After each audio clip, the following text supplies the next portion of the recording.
అధ్యక్షుడు Donald Trump 3 రోజుల్లోనే తన ప్రతాపం చూపిస్తున్నారు. హామీలను అమలు కోసం దూకుడు చూపిస్తున్నారు. అధ్యక్షుడి కుర్చీలో కూర్చోగానే గత ప్రభుత్వం తీసుకొచ్చిన దాదాపు 100 ఎగ్జిక్యూటివ్ ఆర్డర్లను రద్దు చేశారు. అలాగే ఎన్నికల్లో హామీ ఇచ్చినట్టుగా అక్రమ వలసదారులపై ప్రతాపం చూపిస్తున్నారు. అమెరికాలో ఏ మూలాన దాక్కున్న అక్రమ వలసదారులను బయటకి రప్పిస్తున్నాడు ట్రంప్.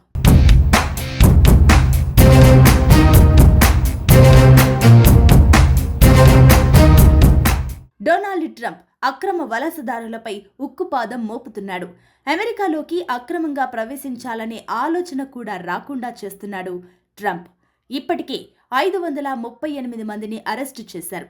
గతంలో వాగ్దానం చేసినట్లుగానే ట్రంప్ ప్రపంచ దేశాలకు బలమైన సందేశాన్ని పంపిస్తున్నారని వైట్ హౌస్ అంటుంది. అంతేకాదు, అక్రమంగా ప్రవేశించిన వారిని అమెరికా నుంచి తరలించే విమానాలు ప్రారంభమయ్యాయని చెప్పింది.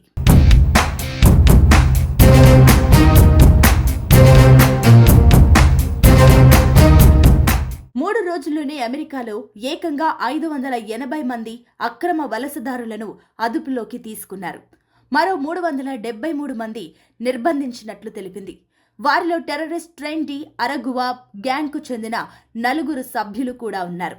అలాగే మైనర్లపై లైంగిక దాడులకు పాల్పడిన అనేక మంది నేరస్తులు కూడా ఉన్నట్టు కరోలిన్ లీవిట్ చెబుతుంది. ఇది అమెరికా చరిత్రలో అతిపెద్ద ఆపరేషన్ అని ట్రంప్ టీం ప్రశంసలు కురిపిస్తుంది.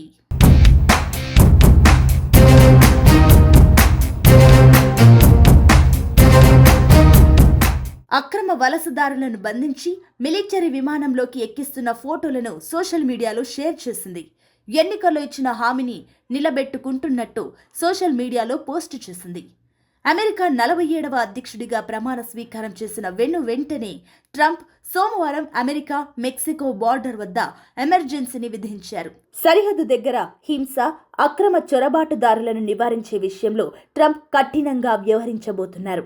అమెరికా చరిత్రలోని అతిపెద్ద బహిష్కరణ ఆపరేషన్ కొనసాగుతుంది. అమెరికా అధ్యక్ష పీఠంపై కూర్చున్న మరుక్షణం నుంచి వరుస ఎగ్జిక్యూటివ్ ఆర్డర్లతో హడలెత్తిస్తున్నాడు ట్రంప్. అంతా నా ఇష్టం అంటూ స్వైర విహారం చేస్తున్నాడు. స్టార్టింగ్లోనే ఇలా ఉంటే వచ్చే మరో 4 ఏళ్లలో పరిస్థితి ఎలా ఉంటుందో అని అమెరికా ప్రజలతో పాటు ప్రపంచ దేశాల్లో టెన్షన్ పెరిగింది.